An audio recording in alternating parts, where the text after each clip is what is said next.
ওই যে বললাম, ইনশিয়ার প্রতি একরকম সহানুভূতি সৃষ্টি হয়েছে। আর তাছাড়াও ওকে আমি ছোট বোনের চোখে দেখি। একজন বিবেকবান মানুষ হিসেবে ছোট বোনের এই কষ্টগুলো আর দেখতে পারছি না রে। ও, ওকে, আমি এখন বের হব, জরুরি কাজ আছে। অফিসিয়াল কাজ নাকি আন্ডারওয়ার্ল্ডের? এই প্রশ্নের উত্তর আমি তোকে দিব না। দেখা যাবে তোকে জানানোর পর এই কথাটাও সিয়ার কান পর্যন্ত পৌঁছে যাবে। আয়ান বের হয়ে আসার পর প্রাইভেট গাড়িতে করে রওনা দিল নির্দিষ্ট গন্তব্যে। আয়ানের গাড়ির পিছু পিছু একটা ট্যাক্সিও চলেছে তাকে ফলো করার জন্য। ট্যাক্সির জন্য কেউ নয়, ইনসিয়া রয়েছে। আয়ান বের হওয়ার পরপরই ইনসিয়া তাকে ফলো করে কোম্পানি পর্যন্ত এসেছিল। আয়ান কোম্পানির ভেতরে যাওয়ার পর ইনসিয়া বাহিরেই অপেক্ষা করছিল তার জন্য। সকালে আয়ান চৌধুরী ইনসিয়া ও সিয়ানকে বাড়িতে রাখতে গিয়েছিল। আয়ান চৌধুরী ফ্রেশ হতে যাওয়ার পর আয়ানের ফোনে একটা মেসেজ আসে। মেসেজের আওয়াজ পেয়ে ইনসিয়া দ্রুত সেটা হাতে নেয়। ফোন লক করা থাকলেও অনেক ভাবনা চিন্তা করার পর অবশেষে ফোনটা আনলক করতে সক্ষম হয় ইনসিয়া। মেসেজ পড়ার পর ইনসিয়া ভালো মতোই বুঝতে পারে আয়ান কোনো খারাপ কাজের উদ্দেশ্যে বের হচ্ছে। তখন কিছু না বললেও মনে মনে কিছু একটা প্ল্যান করে নেয় ইনসিয়া। আয়ান বের হওয়ার সঙ্গে সঙ্গে নাজমানটির দায়িত্বে সিয়ানকে রেখে ইনসিয়াও বেরিয়ে পড়ে আয়ানকে ফলো করার উদ্দেশ্য নিয়ে। বের হওয়ার সময় বুদ্ধি করে সে নাজমানটির ফোনটা সঙ্গে করে এনেছিল কোনো বিপদ হলে নিজেকে সেভ করার জন্য। আয়ান নিজের আন্ডারগ্রাউন্ডের ভেতরে প্রবেশ করার পর ইনসিয়া ট্যাক্সি থেকে নামল। ট্যাক্সিটা বেশ দূরে আছে তাই আয়ান কিছু বুঝতে পারেনি। সেই পথিমধ্যে কয়েকবার ট্যাক্সি, অটো, রিক্সা চেঞ্জ করেছে যাতে আয়ান চৌধুরী কোনোভাবেই সন্দেহ না করে। ইনসিয়া একটা মলে গিয়ে নিজের ড্রেস আপ চেঞ্জ করে নিল। এরপর সে আন্ডারগ্রাউন্ডের সামনে আসতেই দেখে 4 জন গার্ড রাইফেল হাতে দাঁড়িয়ে আছে। আর এটা একটা লেহেঙ্গার শোরুম। ইনসিয়া দূরে দাঁড়িয়ে থেকে সব কিছু পর্যবেক্ষণ করছে। কিছুক্ষণের মধ্যে কয়েকজন ধরাধরি করে 5টা ট্রাঙ্ক নিয়ে শোরুমে প্রবেশ করলো। এদের মধ্যে সে ছেলেটাও রয়েছে যার ছবি ইনসিয়া আয়ানের মোবাইলে মেসেজে দেখেছে। মূলত আয়ানের ফোনের প্রত্যেকটা অ্যাপস আলাদা আলাদা পাসওয়ার্ড দিয়ে লক করা। এর মধ্যে সিয়ানের বার্থডে দিয়ে ফোন লক করা ছিল। অনেক খাটাখাটনির পর এটা দিয়ে ফোনটা আনলক করতে সক্ষম হয়েছিল ইনসিয়া। সময়ের স্বল্পতা ও পাসওয়ার্ড না জানায় অন্য অ্যাপসগুলোতে ক্লিক করা হয়নি। নোটিফিকেশন থেকে মেসেজটা রিড করেছিল ইনসিয়া। সেখানে এই ব্যক্তিটার ছবিও রয়েছে। ইনসিয়া আর এক মুহূর্ত দেরি না করে সরাসরি ডিবি অফিসে চলে আসলো আয়ানের বিরুদ্ধে কেস করতে। সে পুলিশের সামনে বসে বলল, স্যার, আমি আমার হাজবেন্ডের বিরুদ্ধে কেস করতে চাই। কি ধরনের কেস? গাইস ও হিংসা নাকি নারী নির্যাতন? এ ধরনের কোনো বিষয় নয়। আসলে আমার স্বামী একজন কুখ্যাত গ্যাংস্টার, মাফিয়া বলতে পারেন। হিউম্যান অর্গান বিজনেস, অবৈধ অস্ত্র কেনাবেচা, নারী কেনাবেচা, খুন খারাপি সহ আরও নানা ধরনের স্মাগলিংয়ের সাথে জড়িত। ও আইসি ম্যাডাম, আপনার নামটা? ইনসিয়া চৌধুরী। ওকে, আপনি যে আপনার হাজবেন্ডের নামে এত বড় একটা রিপোর্ট করছেন, এর কি কোনো প্রুফ আছে? আছে। এসব মাফিয়ারা যে কোনো চালাকির সাথে কাজ করে সেটা আমিও জানি না। ওরা এমনভাবে কাজ করে যার কোনো প্রমাণও রাখে না। আইনের লোকেরা বাধ্য হয় তাদের ছেড়ে দিতে। এই কারণে আজ আমি প্রমাণ সহ এনেছি যাতে আপনারা তাকে আইনের আওতায় নিয়ে আসতে পারেন। আচ্ছা, পুরো ঘটনাটা ডিটেলসে বলুন। স্যার, আমি জানতাম না আমার হাজবেন্ড এরকম একজন মানুষ। ওনার সাথে আমার পরিচয় হসপিটালে। সাক্ষাৎ থেকে শুরু করে পুরো ঘটনা বলল ইনসিয়া। পরবর্তীতে আমি এখানে আসার পর জানতে পারি আমার স্বামীর আসল পরিচয়টা কি। আর ওখানে কোনো পুলিশও করায়ত্ত করতে পারে না। একদিন আমি আমার হাজবেন্ডকে ফলো করে তার পুরনো একটা ফ্যাক্টরিতে যাই। সেখানে নিজের চোখে দেখেছি উনি একটা লোকের থেকে কয়েকজন মেয়েকে কিনলেন। সম্ভবত মেয়েগুলোকে কোনো নিষিদ্ধ পল্লীতে বিক্রি করে দিবেন, কারণ ওনার নিষিদ্ধ পল্লীতে নিয়মিত যাতায়াত আছে। আর তার আরও 50 মেয়ে লাগবে, সেটাও ভার্জিন। আর এরপর ওই দিন উনি একটা মার্ডারও করেছেন। আমার কাছে ওই দিনকার পুরো ভিডিও ফুটেজ আছে। তাহলে আপনি আগে কেন আসেননি এখানে? আমার সন্তানের জন্য সব কিছু মুখ বুঝে সহ্য করেছিলাম। আপনাকে তো আগেই বললাম স্যার, আমার ছেলেটা অসুস্থ ছিল। কিছুদিন আগে আমার হাজব্যান্ড আমার ফোনটা ভেঙে ফেলেছে আর আমাকে নজরবন্দিতে রেখেছিল, তাই আমি কিছু করে উঠতে পারিনি। আমার ছেলের অপারেশন সাকসেসফুল হওয়ার পর আজ সকালে বাড়িতে ফিরে আমরা। উনি ওয়াশরুমে যাওয়ার সময় নিজের ফোনটা রেখে গিয়েছিলেন। অনেক কষ্টে আমি ফোনটা আনলক করে মেসেজটা দেখতে পাই। মেসেজে লেখা ছিল, বস, আন্ডারগ্রাউন্ডের 50 জন মেয়েকে নিয়ে আসছি, আপনি দ্রুত আসুন। মেসেজটা দেখার পর আমি তখনই প্ল্যান করি, যে করেই হোক এই মেয়েগুলোকে বাঁচাতে হবে, আর চুপ থাকা যাবে না। আমি নিজে একজন মেয়ে হয়ে এত বড় একটা ক্রাইম হতে দিতে পারি না। আর আমার হাজব্যান্ড বাইরে থাকা মানে নিয়মিত একটার পর একটা ক্রাইম ঘটবে। আর একটা কথা হয়তো আপনারা জানেন না, মাঝে মধ্যে মেয়ে নিখোঁজ হওয়ার যে ঘটনা ঘটে এগুলো আমার হাজব্যান্ডই করে। আপনার হাজব্যান্ড আন্ডারগ্রাউন্ড লোকেশন জানেন আপনি? আর সে কোথায়? আমি ওনাকে ফলো করেছিলাম। আমার হাজব্যান্ড এখন নিজের আস্তানাতেই রয়েছে, উপর থেকে লেহেঙ্গা শোরুম। কিন্তু আমি শিওর এর নিচেই হয়তো ওনার সব অপরাধীর কার্যকলাপ হয়। আর আমি আগেই বুদ্ধি করে ফ্যাক্টরির ভিডিও ফুটেজ রেখে দিয়েছিলাম। আসার সময় কাজের মহিলার ফোন নিয়ে এসেছি। আমার আইডি লগ ইন করার পর ভিডিওটা উদ্ধার করতে সক্ষম হয়েছি। এই নিন সে ভিডিও। আশা করি এইটাই আনাফ। আর আপনারা এক্ষুনি যদি বের হন তাহলে হয়তো বা আমার হাজব্যান্ডকে হাতে মুঠোয় ধরতে পারবেন। পুলিশ ফোনটা হাতে নিয়ে বলল, আচ্ছা, ক্রিমিনালের নামটা জানা হলো না, কি নাম হারামজাদার? আয়ন চৌধুরী, দ্য চৌধুরী ইন্ডাস্ট্রিজের অনার। সকলের সামনে নিজেকে সহজ সরল একজন ভালো বিজনেসম্যান দেখালো, লোকচক্ষুর আড়ালে আন্ডারওয়ার্ল্ডের রাজ করেন উনি। পুলিশ ভিডিওটা অন করে কিছুক্ষণ ভিডিও দেখেই ফোনটা রেখে দিল। তার চোখে মুখে চিন্তা ও ভয়ের ছাপ। তিনি বিড়বিড় করে বললেন, আইসি। জি, ঠিক ধরেছেন। মাফিয়া এসের আসল পরিচয় আয়ন চৌধুরী। আমি প্রমাণসহ আপনাদের কাছে রিপোর্ট করলাম। এবার দ্রুত অ্যাকশন নিন প্লিজ। দেরি করলে এই 50 জন মেয়ের জীবন নষ্ট হয়ে যাবে স্যার। পুলিশ ফোনটা এনসিআর দিকে এগিয়ে দিয়ে বলল, ঠিক আছে, আপনি এখন আসুন, আমরা দেখছি কি করা যায়। আশ্চর্য, আপনাকে দেখে তো মনে হচ্ছে না কোনো অ্যাকশন নেবেন। আপনি তো রিপোর্টই লিখলেন না, আমার ভিডিওটাও নিলেন না। দেখুন, আমি থানায় না গিয়ে সরাসরি ডিবি অফিসে এসেছি, যাতে করে আমার হাজবেন্ড মানে কুখ্যাত মাফিয়া এসের বিরুদ্ধে অ্যাকশন নিতে পারেন। এখন দেখছি সাধারণ পুলিশ অফিসারদের মতো আপনারাও ঢিলা দিচ্ছেন। আপনারাও কি ওনাকে ভয় পান নাকি? আইনের লোক হয়ে আপনারাই যদি এরকম করেন তাহলে আমরা সাধারণ জনগণ কি করব? দেখুন ম্যাডাম, আপনার কমপ্লেন করেছেন, আমরা সেটা নিয়েছি। এখন আইনের কাজ আইনকে করতে দিন। আমাদের পক্ষে যতটুকু সম্ভব আমরা করব। আপনি এখন আসুন। আমি এসপি স্যারের সঙ্গে কথা বলতে চাই। স্যার বিজি আছেন, এখন দেখা করতে পারবেন না। আমি দেখা করব। আমি ওনার সঙ্গে এই বিষয়ে কথা বলতে চাই। আপনি যাবেন নাকি? আমি ব্যবস্থা নেব। আজব, আপনারা আমার সঙ্গে এই ধরনের বিহেভিয়ার করতে পারেন না। আপনাকে তো বললাম আইনের কাজ করতে দিন। আমরা আমার টিম নিয়ে অবশ্যই বের হব, যতটুকু সম্ভব করব। কিন্তু আপনি তো মানতেই চাচ্ছেন না। আই থিঙ্ক আপনার হাজব্যান্ডের সাথে আপনার অন্য কোনো পার্সোনাল ঝামেলা আছে। এখন আপনি যদি এখানে এইভাবে বসে থাকেন, ঝামেলা করেন, তাহলে আমরা তো কিছুই করতে পারবো না। এখানে কথা বাড়িয়ে কোনো লাভ হবে না বুঝতে পেরে ইনসিয়া বাইরে চলে আসলো। ইনসিয়া চলে যেতেই পুলিশ একজনকে কল করে বলল, গুড নুন স্যার, আপনাদের এখন ফজ নিয়ে বের হতে হবে। মাফিয়ার এসির আইডেন্টি পেয়ে গিয়েছি। ওহো, ওকে ওকে, sure sir. Insia DB office থেকে বের হয়ে আবারও ট্যাক্সি করে সে লেহেঙ্গার শোরুমের কাছে আসলো। আয়ান চৌধুরীর গাড়িটা এখনও এখানে রয়েছে। এর অর্থ আয়ান এখানেই আছে। ইনসিয়া বুঝতে পারছে না এই মুহূর্তে তার ঠিক কি করা উচিত। আইনের লোকদের সহযোগিতা ছাড়া কিছু করা সম্ভব নয়, কিন্তু তারাও তো এই বিষয়ে সেরকম গুরুত্ব আরোপ করছে না, সেটা ভালোভাবে বুঝতে পারছে ইনসিয়া। কিছুক্ষণ অপেক্ষা করার পর ইনসিয়া আড়াল থেকে দেখতে পেল এসি অর্থাৎ আয়ান চৌধুরী শোরুম থেকে বাইরে আসছে। তার পেছনে কিছু গার্ডের সঙ্গে 10-12 জন মেয়েও রয়েছে। মুখ ঢেকে রাখায় তাদের ফেস দেখা যাচ্ছে না। আয়ান নিজের গাড়িতে বসে গার্ডদের কিছু ইনস্ট্রাকশনস দেওয়ার পর তারা অন্য দুটো হাইস গাড়িতে মেয়েগুলোকে উঠিয়ে নিল। গাড়িগুলো চলতে শুরু করতে ইনসিয়া অন্য একটা ট্যাক্সিতে উঠে তাদের ফলো করতে শুরু করলো। বেশ কিছুক্ষণ পর ট্যাক্সি এসে থামলো নিষিদ্ধ পল্লীর এক বিল্ডিংয়ের সামনে। এর আগেও একদিন আয়ানকে এখানে আসতে দেখেছিল ইনসিয়া। আয়ান চৌধুরী কার থেকে নামার পর অন্য দুটো গাড়ি থেকে গার্ডদের সঙ্গে মেয়েগুলোও বের হয়ে আসলো। এরপর তারা বিল্ডিংয়ের ভেতরে প্রবেশ করতে ইনসিয়া ফোনটা নামিয়ে নিল। তার সন্দেহ ঠিকই ছিল, আয়ান চৌধুরী আসলে একজন খারাপ মানুষ। সে এখানেই মেয়েগুলোকে বিক্রি করার উদ্দেশ্যেই নিয়ে এসেছে। একটা মানুষ এতটা খারাপ কিভাবে হতে পারে? তার কাছে কি এতটুকু মনুষ্যত্ব বোধ নেই?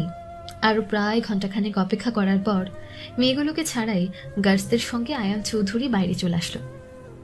কিছুটা কাছাকাছি থাকায় ইনসিয়া এবার তাদের কথাগুলো বেশ ভালোভাবে বুঝতে পারছে। তাদের কথাবার্তা শুনে ইনসিয়া এখন পুরোপুরি নিশ্চিত মেয়েগুলোকে সত্যি সত্যি এখানে বিক্রি করে দেওয়া হয়েছে। ইনসিয়া রাস্তা দিয়ে ভাবলেশীনভাবে হেঁটে চলেছে। হঠাৎই পরিচিত দুটো মুখ দেখে অবাক হলো সে। একটা কোল্ড ড্রিঙ্কসের দোকানের সামনে দাঁড়িয়ে থেকে দুজন মেয়ে কোকা কোলা খাচ্ছে। ওই দিন পুরনো ফ্যাক্টরিতে আয়ান যে কয়েকজন মেয়েদের কিনেছিল, এরাও তাদের মধ্যকারী দুজন। ইনসিয়া দ্রুত রাস্তা পার হয়ে তাদের কাছে চলে আসলো। Excuse me, yes. তোমরা আমাকে চেনো না, কিন্তু আমি তোমাদের চিনি। Sorry, we did not understand your language. Can you speak English? Yes. Thanks God. May I speak to you privately? Yeah, sure. Insiya মেয়ে দুটোকে সাথে করে একটা কফি শপে এসে বসলো। এরপর সে তাদের সঙ্গে ইংরেজিতে কথা বলতে শুরু করলো।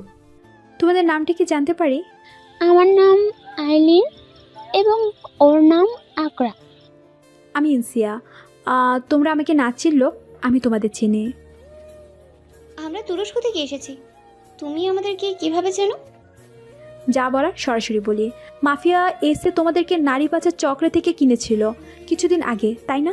দেখো, আমি কিন্তু সব জানি, তাই মিথ্যে কথা বলবে না। ইনসিয়ার কথা শুনে মেয়ে দুটো কিছুটা ঘাবড়ে গেল। ইনসিয়া তাদেরকে ভরসা দিয়ে বলল, ভয় পেও না, আমি সব জানি। তোমাদেরকে যিনি কিনেছিলেন আমি তার ওয়াইফ, কিন্তু আমি তার মতো নই। আমি তোমাদের কোনো ক্ষতি হতে দিতে চাই না। আমি তোমাদেরকে সাহায্য করব, আমার হাজব্যান্ডের থেকে সেভ করব। উনি আর কোনো ক্ষতি করতে পারবে না তোমাদের। তোমরা নির্ভয়ে আমার সঙ্গে কথা বলতে পারো। তুমি এসএসআরের ওয়াইফ? সত্যি বলছো? মেয়েগুলোর চোখ মুখের অভিব্যক্তি দেখে তাদের দিকে কৌতূহল সূচক দৃষ্টিতে তাকালো ইনসিয়া। তোমাদের মুখের অভিব্যক্ত দেখে মনে হচ্ছে না তোমরা এসের উপর ক্ষিপ্ত। সে আমাদের জন্য যা করেছে, জীবন দিয়েও এর ঋণ কখনো শোধ করতে পারবো না। যদি কখনো সম্ভব হয় তাহলে সর্বোচ্চ চেষ্টা করব ওনার উপকারে আসার। আশ্চর্য, যে মানুষটা তোমাদের এত বড় ক্ষতি করলো তার প্রতি এত সম্মান তোমাদের। কোথায়? উনি তো আমাদের কোনো ক্ষতি করেননি। ওনার জন্যই আমরা এখনো ভালো আছি। তা না হলে আমরা এতদিনে শেষ হয়ে যেতাম। সম্মানের সাথে নতুন করে বাঁচার সুযোগ পেয়েছি। এসিসি না থাকলে হয়তো বা আমরা কতটা খারাপ পরিস্থিতিতে থাকতাম সেটা আমরা নিজেরাও জানি না।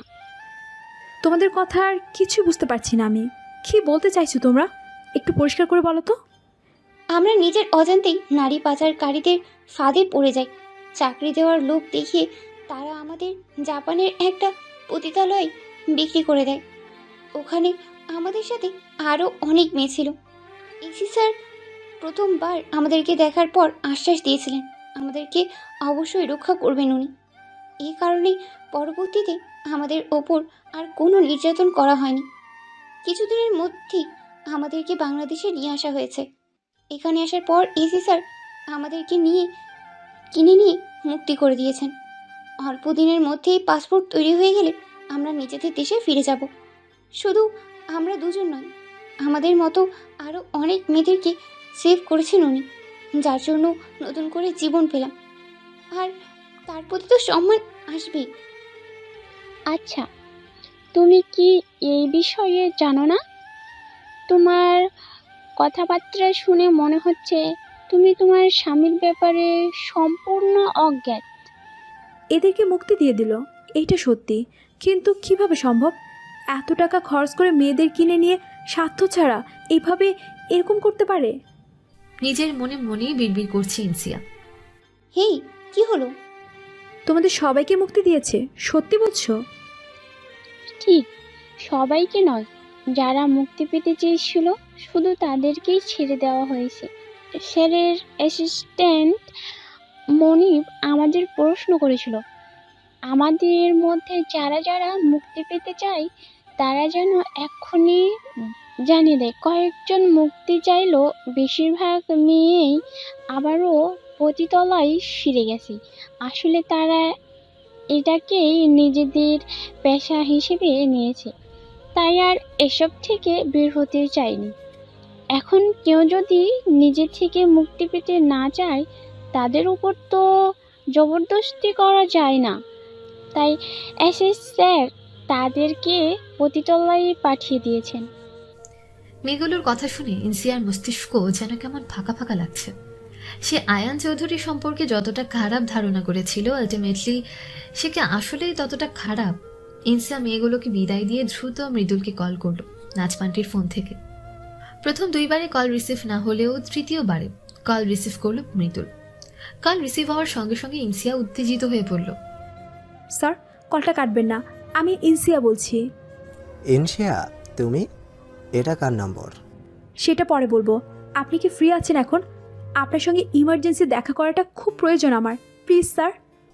শান্ত হও, আমি তোমাকে একটা লোকেশন সেন্ড করছি, ওখানে চলে আসো। ইনসিয়া একটা কফি হাউসে আসতেই দেখে মৃদুল কর্নারের একটা টেবিলে বসে আছে। ইনসিয়া সেখানে আসতেই মৃদুল বলল, বসো, এবার বলো কি হয়েছে? তোমাকে এত ডিস্টার্ব কেন দেখাচ্ছে? আপনি আয়ন চৌধুরীকে তো অনেক ভালোবাসেন, তাহলে ওনার দিব্যি দিচ্ছি, আর সত্যি কথা বলবেন প্লিজ। মানে? আচ্ছা, আয়ন চৌধুরী নিজেকে যেমনটা দেখায় সে কি আসলেই তেমন? আয়ানকে যে যেমন চোখে দেখে সে তার কাছে তেমনই। কথা পেঁচাবেন না, আমি যা জিজ্ঞাসা করছি সেটা ঠিকঠাক উত্তর দিন প্লিজ। কি হয়েছে ইনশিয়া? তুমি আমাকে ঠিক করে সবটা বলো, তারপর আমি তোমার প্রশ্নের উত্তর দেব। আয়ন চৌধুরী তো একজন কুখ্যাত mafia, murder, smuggling, human trafficker, কোনো অপরাধী বাদ রাখেননি। তুমি কি নিজের চোখে দেখেছো? না দেখলে কিভাবে বলবো? ওই দিন পুরো ফ্যাক্টরিতে আমি নিজের চোখে দেখেছি আয়ন চৌধুরী কিভাবে হাসতে হাসতে একজন মানুষের উপর টর্চার করে মৃত্যুর মুখে ফেললেন। হয়তো সেই মানুষটা এটাই ডিজার্ভ করে। কে কি ডিজার্ভ করে সেটা ডিসাইড করার দায়িত্ব আয়ন চৌধুরীর নয়। দেখো, সত্যি একটা কথা বলি, মানুষের সাথে সেটাই ঘটে যেটা সে ডিজার্ভ করে। সবই উপরওয়ালার ইচ্ছা। প্রত্যেকটা মানুষের ভাগ্য নির্ধারণ স্বয়ং আল্লাহ তাআলা করেন। ভাগ্য বদলানোর ক্ষমতা পৃথিবীর কারো হাতেই নেই। আমরা তো কেবল ভাগ্যে যেটা লেখা থাকে সেটা ঘটাতে অংশ নিতে পারি মাত্র। আমাদের দ্বারা ভালো খারাপ যাই ঘটুক, এটাও উপরওয়ালার নির্ধারণ করা। আপনি কিন্তু কথা পেঁচানোর চেষ্টা করছেন। ভাগ্য নির্ধারণ আল্লাহ ঠিকই করলো, ভালো মন্দ বিচার করার ক্ষমতা তিনি প্রত্যেকটা মানুষকে দিয়েছেন। এখন কে কোন রাস্তা বেছে নেবেন সেটা তার নিজস্ব ব্যাপার। ইনশিয়া, অনেক সময় খারাপের পেছনে ভালো কিছুও লুকিয়ে থাকে। যেমন কার্বনের এক রূপ কালো কাঠ কয়লা, অন্যদিকে কার্বন থেকেই তৈরি হয় পৃথিবীর সবচেয়ে মূল্যবান ধাতু চকচকে হীরা। আমি তো সেটা জানার জন্যই আপনার সঙ্গে দেখা করতে এসেছি।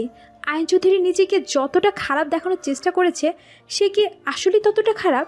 ওই দিন ফ্যাক্টরিতে উনি বেশ কিছু মেয়ে কিনেছিলেন, আজকে আবারও প্রায় 50 ভার্জিন মেয়েকে কিনেছেন। আধ ঘন্টা আগে কিছু মেয়েকে নিষিদ্ধ পল্লীতে বিক্রিও করে এসেছেন। অন্যদিকে আজ আমার সঙ্গে এমন দুইজন মেয়ের দেখা হলো যাদের সঙ্গে কথা বলার পর আমার মস্তিষ্ক এক প্রকার কাজ করা বন্ধ করে দিয়েছে। কোন দুটো মেয়ে? ওরা কি বলেছে তোমাকে? আইলিন ও আকরা, আপনি ওদেরকে চিনবেন না, হয়তোবা আয়ন চৌধুরী নিজেও ওদের নাম শুনলে চিনবে না। ঘটনা কি সেটা বলো তো। ইনসিয়া সব কিছু ক্লিয়ার করে বলার পর ফোঁস করে নিঃশ্বাস ছাড়ল মৃদুল। তাকে চুপচাপ দেখে ইনসিয়া বলল, এবার বলুন এসবের মানে কি? কি হলো, কথা বলছেন না কেন? বলুন কিছু। তোমাকে তো আমি আগেই বলেছিলাম ইনশিয়া, সব কিছুই বাহ্যিক দিকের পাশাপাশি ভেতরে আরও একটা দিক থাকে। চোখের দেখা সবসময় সত্যি নাও হতে পারে। এর মানে আমার ধারণাই ঠিক, তাই তো? খারাপের আড়ালে আয়ন চৌধুরী ভালো কাজ করেন। এর উত্তর তুমি নিজেই খুঁজে বের করো। আমি তোমাকে আগেও বলেছি, আবার থেকে তুমি এভাবে কোনো প্রশ্নের উত্তর পাবে না। আয়ানকে জানতে হলে তোমার নিজেকেই পরিশ্রম করতে হবে, নিজেকেই বুঝতে হবে আয়ানকে। আমার একটা প্রশ্নের উত্তর দিন, শুধুমাত্র একটা। বলো। নিষিদ্ধ পল্লীর সাথে আয়ন চৌধুরীর কী সম্পর্ক? শুধুই কি ব্যবসার খাতিরে, নাকি ওনারও মেয়ে দোষ আছে? উনি কি এক নারীতে আসক্ত নন?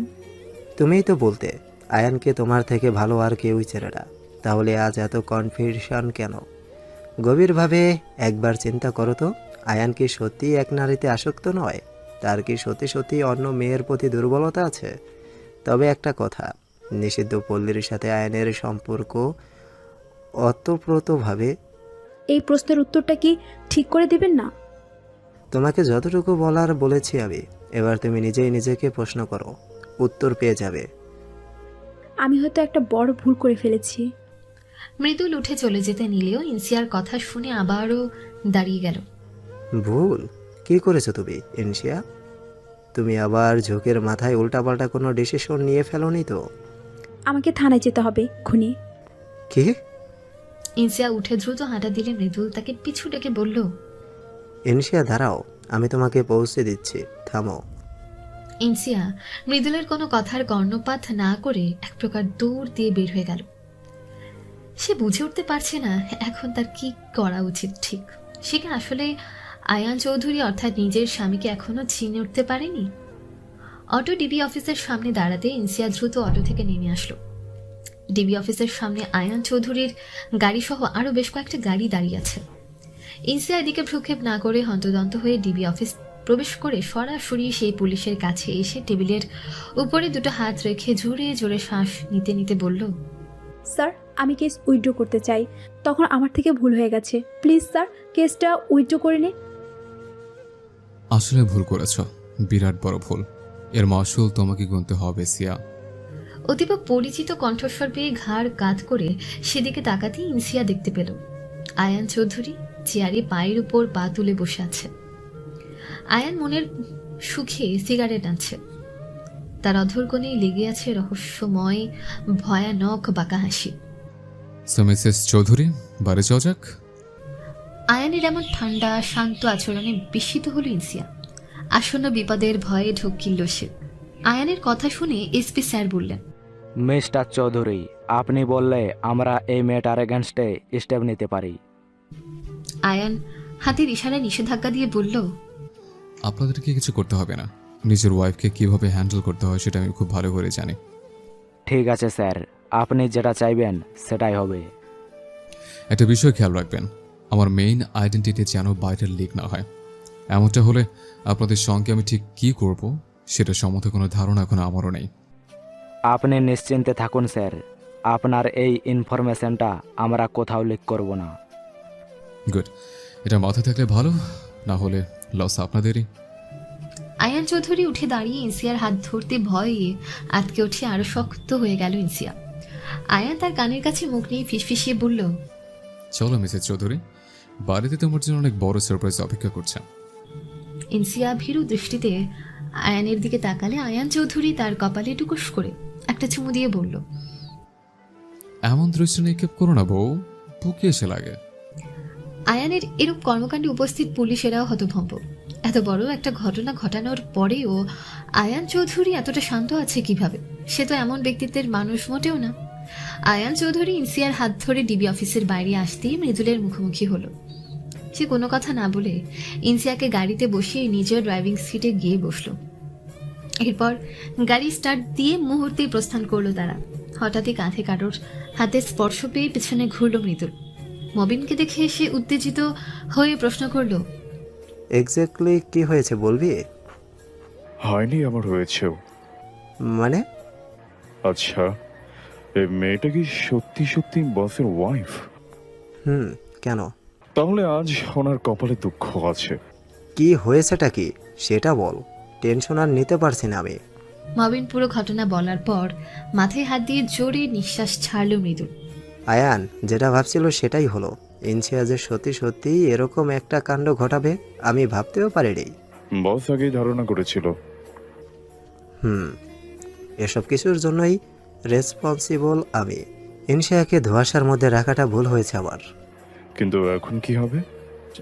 বস তো আজ ম্যাডামকে ছাড়বে না। কিছু হবে না ওর, কর্মফল হিসাবে একটু টর্চার সহ্য করতে হবে, এতটুকুই। Is it true? আয়ান ইনশিয়াকে কষ্ট দিলে নিজেও সেটা সহ্য করতে পারে না। মবিনের প্রশ্নের কোনো উত্তর না দিয়ে তাকে পাল্টা প্রশ্ন করলো মৃদুল। এখানকার ঝামেলা মিটেছে? এসপি স্যার নিজে বসকে কল করে ইনফর্ম করেছিল, জানের মায়া থাকলে জল আর গড়াবে না। আর ভিডিও? ওরা সেটা নেয়নি। আয়ান এখন কোথায় গেল? কোনো আইডিয়া নেই। প্রায় 2 ঘন্টা যাবৎ কার ড্রাইভিং করছে এসি রূপী আয়ান চৌধুরী। তার পাশে দুশ্চিন্তাগ্রস্ত হয়ে বসে আছে ইনসিয়া। দিনের আলো ফুরিয়ে সন্ধ্যা ঘনিয়ে এসেছে। ভয়ের কারণে এতক্ষণ যাবৎ একটাও কথা বলেনি ইনসিয়া। কিন্তু এবার এসে নীরবতা ভেঙে ভয়কে জয় করে বলল, কোথায় যাচ্ছি আমরা? আয়ান কোন উত্তর না দিয়ে গাড়ির স্পিড বাড়িয়ে দিল। প্রথমবার সেটা বুঝতে না পেরে ইনসিয়া ফের বলল, কি হলো? কিছু তো বলুন। প্রায় 2 ঘন্টা হতে চলো ড্রাইভিং করছেন। আমাকে কোথায় নিয়ে যাচ্ছেন আপনি? আয়ান কোনো প্রত্যুত্তর না করে স্পিড আর দ্বিগুণ বাড়িয়ে দিতে সামনের দিকে ঝুঁকে গেল ইনসিয়া। সিট বেল্ট লাগানো না থাকলে এখনই একটা অঘটন ঘটে যেত। ইনসিয়া এবার রাগে চিৎকার করে বলল, মেরে ফেলবেন নাকি? মারার জন্য নিয়ে এসেছেন, তখনই সন্দেহ হয়েছিল। আপনি অবশ্যই উল্টাপাল্টা কিছুই করতে চলেছেন। এত নাটকীয়তা কিসের? এক্ষুনি মেরে আমার বডিটা গুম করে দিন না। গাড়ির ফুয়েল নষ্ট করে কি হবে? হতে পারে আপনার অনেক টাকা, তাই ফুয়েল কেনাটা আপনার কাছে কোনো ব্যাপারই না, কিন্তু এগুলো প্রাকৃতিক সম্পদ, তাই অকারণে অপচয় করবেন না প্লিজ। আয়ান চৌধুরী গাড়ির স্পিড আরও বাড়িয়ে দিতে ইনসিয়া ভয়ে চুপসে গেল। এবার সে উপলব্ধি করতে পারছে, সে যত কথা বলবে গাড়ির স্পিড এভাবেই বাড়বে। আরও অনেক সময় পর একটা অন্ধকারাচ্ছন্ন নির্জন রাস্তায় গাড়ি ব্রেক করলো আয়ান চৌধুরী। সে নিজের সিট বেল্ট খুলতে খুলতে বলল, এখানে চুপচাপ বসে থাকো, বেশি চালাকি করতে গেলে নিজের দোষেই মরবে। আয়ান গাড়ি থেকে নেমে পুরো গাড়ি লক করে কোথাও একটা চলে গেল। গাড়ির লাইটগুলো অফ করে দেওয়ায় বুঝার উপায় নেই এখানে কোনো গাড়ি দাঁড়িয়ে আছে। চারদিক কেমন নিস্তব্ধ, নির্জন, অন্ধকার, শুধু ঝিঝি পোকার আওয়াজ ভেসে আসছে কানে। গা ছমছমে একটা পরিবেশ। ইনসিয়া ভয়ে চোখ বন্ধ করে বসে আছে। আলো জ্বালানোর কোনো উপায় তার কাছে নেই। তার কাছে থাকে নাচমাটির ফোনটা। গাড়ি তোঠার সাথে সাথেই কেড়ে নিয়েছিল আয়ান। গাড়ি স্টার্ট হওয়ার শব্দে জাগ্রত হলো ইনসিয়া। অন্ধকারে বদ্ধ গাড়িতে বসে থাকতে থাকতে কখন যে চোখটা লেগে গিয়েছিল সেটা সে নিজেও জানে না। এখন সময় কত সেটাও অজানা। ইনসিয়া চোখটা খুলতে গেলেও আলোর রে সহ্য করতে না পেরে আবারও চোখ বন্ধ করে ফেলল। কিছুটা সময় নিয়ে সে জোরপূর্বক চোখ খুলে আয়ানের বাহু ধরে বলল, সারাদিন আমার ছেলেটাকে দেখিনি। আপনি আমাকে যেখানে খুশি নিয়ে মারুন, কাটুন, যা ইচ্ছে করুন, কিন্তু প্লিজ আমার ছেলেটার আওয়াজ শোনার সুযোগ করে দিন। আমি একবার আমার ছেলের আওয়াজ শুনতে চাই, ওর অবস্থা জানতে চাই, শুধু একবার প্লিজ। জানি না আমার সিয়ার সারাদিন কিছু খেয়েছে কিনা, নাজবানটি ওকে সামলাতে পেরেছে কিনা। আয়ান গম্ভীর কণ্ঠে বলল, সারাদিন পর ছেলের কথা মনে পড়লো তাহলে? প্লিজ আমি রিকোয়েস্ট করছি আপনার কাছে। সকালে বের হয়েছ, ছেলেটা মা ছাড়া কারোর কাছে যায় না, নাজমানটিকে ভালো মতো চেনে না, তারপরও তুমি তার কাছে সিয়ানকে রেখে বের হয়েছ। সারাদিন ছেলেটা কেমন আছে, কি খাচ্ছে, কি করছে, কোনো খোঁজখবর নেওয়ার প্রয়োজন বোধ করো নি। আর এখন এই রাতের বেলায় হঠাৎ করে মাতৃত্ব জেগে উঠল। ইনসিয়া কিছু না বলে কেঁদেই যাচ্ছে। একদম কুমিরের কান্না করবে না, তোমার এই চোখের পানি এতটুকু গলাতে পারবে না আমাকে। তুমি আমার সাথে যেটা করেছ সেটা নিয়ে তোমার প্রতি আমার এতটুকু রাগ নেই। বিশ্বাস করো, আমার রাগ, অভিযোগ, ঘৃণাটা কোথায় জানো? তোমার মাতৃত্ব বোধে। নিজের জিদ আর রাগ নিয়ে তুমি এতটাই ব্যস্ত যে নিজের সন্তানকে নিয়ে ভাববার কোনো সময় তোমার হাতে নেই। আমার উপরও রাগ থাকায় ছেলের অসুস্থতার কথা চিন্তা না করে আবারও কনসেপ্ট করার প্রতীক্ষা ছেড়ে এই আশায় কবে একটা বেবি হবে, তারপর সিয়ানের চিকিৎসা শুরু করবে। সেটা নিয়ে সেরকম কিছু বলিনি, কিন্তু আজ কি করলে? আমার আইডেন্টিটি রিভিল করা নিয়ে এতটাই ব্যতিব্যস্ত হয়ে গেছো যে ছেলেটার কথা মাথা থেকে বের করে দিয়েছ। সদ্য অপারেশন করা বাচ্চারা কি অবস্থা আছে সেটা ভুলে গেছ। আর এখন মৃত্যু ভয়ের ছেলের জন্য ভালোবাসার উদয় হচ্ছে। এই ভালোবাসার কি নাম দেওয়া উচিত বলো তো? আয়ানের কথাগুলো প্রত্যুত্তর করার মতন কোনো শব্দ মাথায় আসছে ইনসিয়ার। আসলেই তো সে কাজটা একদমই ঠিক করেনি। আয়ানকে ফলো করতে গিয়ে তার বিষয়ে সবটা জানার অতি আগ্রহে সিয়ানের কথাটা মাথাতেই আসেনি ওর। মা হয়ে সে কিভাবে পারলো এমনটা করতে? সত্যি কথা কি জানো, তোমার মধ্যে মা হওয়ার কোনো যোগ্যতাই নেই। যেমন পরিস্থিতি আসুক না কেন, কোনো মা নিজের সন্তানকে ভুলতে পারে না। আর তুমি তো সিয়া কামাল করে দিয়েছ। সালাম জানাই তোমাকে, তোমার মতো মাকে। আমি মানছি আমার থেকে ভুল হয়েছে, আমি অনুতপ্ত এর জন্য, কিন্তু আপনি আমার মাতৃত্ব নিয়ে এইভাবে বলতে পারেন না। প্লিজ আমার কথাটা একটু বোঝার চেষ্টা করুন। আমি সিয়ানের খোঁজ নিতে চাই একটু। আমার ছেলে ভালো আছে। মা হয়ে তুমি সঠিকভাবে দায়িত্ব পালন না করতে পারলেও বাবা হিসেবে নিজের সন্তানকে তো আর অবহেলা করতে পারে না। যত ব্যস্ততার মধ্যেই থাকি না কেন, আমার সন্তান কখনো এসবের জন্য সাফার করবে না। শত ব্যস্ততার মাঝেও আমি আমার সন্তানের ঠিকই খেয়াল রাখবো। আশা করি তুমি তোমার উত্তর পেয়ে গেছো। জন্মের পর থেকে আমি নিজেই তো সিয়ানকে বড় করেছি, এইটুকু অযত্ন হতে দেয়নি। আর কিছুদিন মাত্র হলো পিতৃত্বের কথা জেনে আপনি এমন আচরণ শুরু করেছেন যেন সিয়ানের কেউই হই না আমি। আমাকে চটিও না সিয়া, এর ফল ভালো হবে না। আমি আমার ছেলেকে দেখতে চাই, ব্যাস। তুমি সিয়ানোর খোঁজখবর জানতে চেয়েছিলে, সেটা জেনেছ। আর কোনো সুবিধা পাবে না তুমি। নিজের কথা শেষ করে আবারও গাড়ি স্টার্ট দিয়ে ড্রাইভিং শুরু করলো আয়ান চৌধুরী। কয়েক মুহূর্তের মধ্যে গাড়ি ফুল স্পিডে চলতে শুরু করলো। হয় ইনসিয়ার প্রাণ পাখি যায় যায় অবস্থা। না যাইতেও সে আয়ানের এক বাহু আঁকড়ে ধরল। ইনসিয়ার বেহাল অবস্থা দেখে বাঁকা হাসলো আয়ান। সে গাড়ির স্পিড কমিয়ে বলল, এতটুকুতেই তুমি গেলে? এখনো তো অনেক বিস্ময় অপেক্ষা করছে তোমার। বলেছিলাম না সারপ্রাইজ আছে। আপনি কি চাইছেনটা কি বলুন তো? ইনসিয়ার মুখের দিকে তাকিয়ে আয়ান চৌধুরী তার দিকে একটা পলিব্যাগ এগিয়ে দিয়ে বলল, আমার কাপড়টা নোংরা না করে এটা ব্যবহার করো। ইনসিয়া এক মুহূর্তে সময় নষ্ট না করে পলিব্যাগটা নিয়ে সেটার ভেতরে মুখ নিয়ে উকি দিতে শুরু করলো। বেশ কয়েকবার বমি করার কারণে এখন আর পানি ছাড়া কিছু বের হচ্ছে না। আয়ান চৌধুরী ঠোঁট কামড়ে বলল, এই দিয়ে কভার হলো চান। ইনসিয়া আয়ানের দিকে রাগেই দৃষ্টি নিক্ষেপ করে বলল, মানুষ প্রতিশোধ নেওয়ার জন্য কত কিছুই না করে, আর আপনি আমাকে এভাবে টর্চার করে চলেছেন। আপনি আসলে একজন সাইকো, টক্সিক পারসন। টক্সিক পার্সনের সব কিছুতে টক্সিক হবে, সেটা টর্চার বলো অথবা লাভ। আয়ান চৌধুরী বাম হাত দিয়ে বক্স থেকে একটা বিয়ারের বোতল বের করে বলল, ছিপিটা খুলে দাও তো। কি এটা? অমৃত সুধা। কি? দেখো, আমি এক হাতে স্টিয়ারিং হ্যান্ডেল করছি, দুটো হাত দিয়ে যদি ছিপি খুলতে যাই তাহলে যে কোনো মুহূর্তে অ্যাক্সিডেন্ট করব, কারণ গন্তব্যে পৌঁছানোর আগে এই গাড়ি আর থামবে না। মানে? আতঙ্কে ইনসিয়ার কণ্ঠনালী শুকিয়ে কাঠ। আয়া নিজের হাসি দমিয়ে বিয়ারের বোতলটা রেখে পানির বোতল বাড়িয়ে দিয়ে বলল, রিল্যাক্স, গাড়ির ব্রেক ফেল করা নেই। আমার কথার অর্থ ভালোভাবে বোঝার চেষ্টা করো, তাহলে বুঝতে পারবে। ইনসিয়া একদমে হাফ লিটার বোতলের অর্ধেক পানি শেষ করলো। এবার আমার উপকারটা করাবো, নাও ছিপিটা খুলে দাও। ইনসিয়া বিরক্ত বোধ করলেও বিয়ারের বোতলের ছিপি খুলতেই উদ্ভট গন্ধে নাক সিটকে ফেলল। আয়ান বোতলটা হাতে নিয়ে এক চুমুক দিয়ে বলল, দিন শেষে এতটুকু প্রশান্তি ট্রাই করতে পারো, টেস্টটা খারাপ না। এটা কি মদ? বাংলাদেশে পচা ভাত দিয়ে তৈরি করলে মদ বলা যেত, কিন্তু এটা হলো ব্র্যান্ডের প্রোডাক্ট। এক বোতলের দাম কত নিয়েছে জানো? অনলি 45,000। আয়ান চৌধুরী যে জিনিস ছুঁয়েও দেখে না।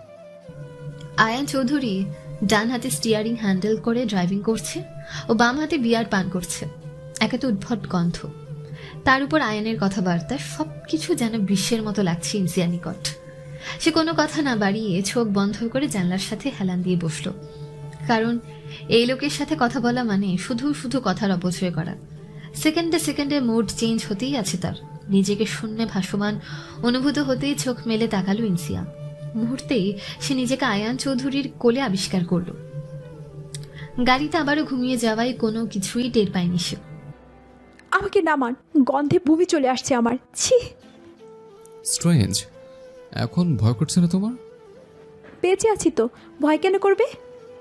ওকে, you will see now, a lot more waits for you. আরও কিছু বাকি আছে? অফকোর্স জান, আজকের রাতটা তোমার জন্য এতটা স্পেশাল করে তুলবো, তুমি অমৃত্যু কোনোদিন ভুলতে পারবে না। কথা বলতে বলতে ধপ করে ইনসিয়াকে নিচে ফেলে দিল আয়ান চৌধুরী। আজম কেমন হওয়ায় ভয়ে দু চোখ বন্ধ করে নিল সে। নিজেকে সুরক্ষিত বুঝতে পেরে চোখ খুলতেই ইনসিয়া বুঝতে পারল সে এখন বিছানার উপর রয়েছে। বিছানার গদি নরম হওয়ার কারণে তার কোনো আঘাত লাগেনি, কিন্তু আয়ান চৌধুরী কি চাইছেটা কি? প্রত্যেকটা পদে পদে ভয়ের উপর রাখছে, অথচ কোনো কিছু সঠিকভাবে প্রকাশ করছে না। কিছু সময় পর একজন মহিলা হাতে করে কিছু শপিং ব্যাগ এনে বলল, আপনি ক্লান্ত, পাশে ওয়াশরুম আছে, আপনি ফ্রেশ হয়ে এগুলো পরে নিন। বস আপনার জন্য বাহিরে অপেক্ষা করছে। আপনি কে? মহিলাটা কোনো উত্তর না দিয়ে ব্যাগগুলো রেখে চলে গেল। ইনসিয়া ব্যাগ থেকে কাপড়গুলো বের করতে ঘৃণায় সেগুলো ছুঁড়ে ফেলে দিল, কারণ এর মধ্যে শালীন কোনো পোশাক নেই। এর মধ্যে রয়েছে কালো রঙের পাতলা কাপড়ের বিকিনি। ইনসিয়ার ওয়াশরুমে প্রবেশ করার পর সেখানে আরও দুটো শপিং ব্যাগ দেখতে পেল। এর মধ্যে রয়েছে কালো রঙের লং গাউন, পাজামা ও ওড়না। এর মধ্যে রয়েছে ছোট্ট একটা চিরকুট। জানি তো বউ, তুমি আমার পছন্দের ড্রেসগুলো ঠিকই ছুঁড়ে ফেলে দেবে। তুমি আমাকে না বুঝলেও আমি তোমাকে বলছি, তাই এগুলো রেখেছি বিকল্প হিসেবে। কপাল কুচকে চিরকুটটা ঝুড়িতে ফেলে দিল ইনসিয়া।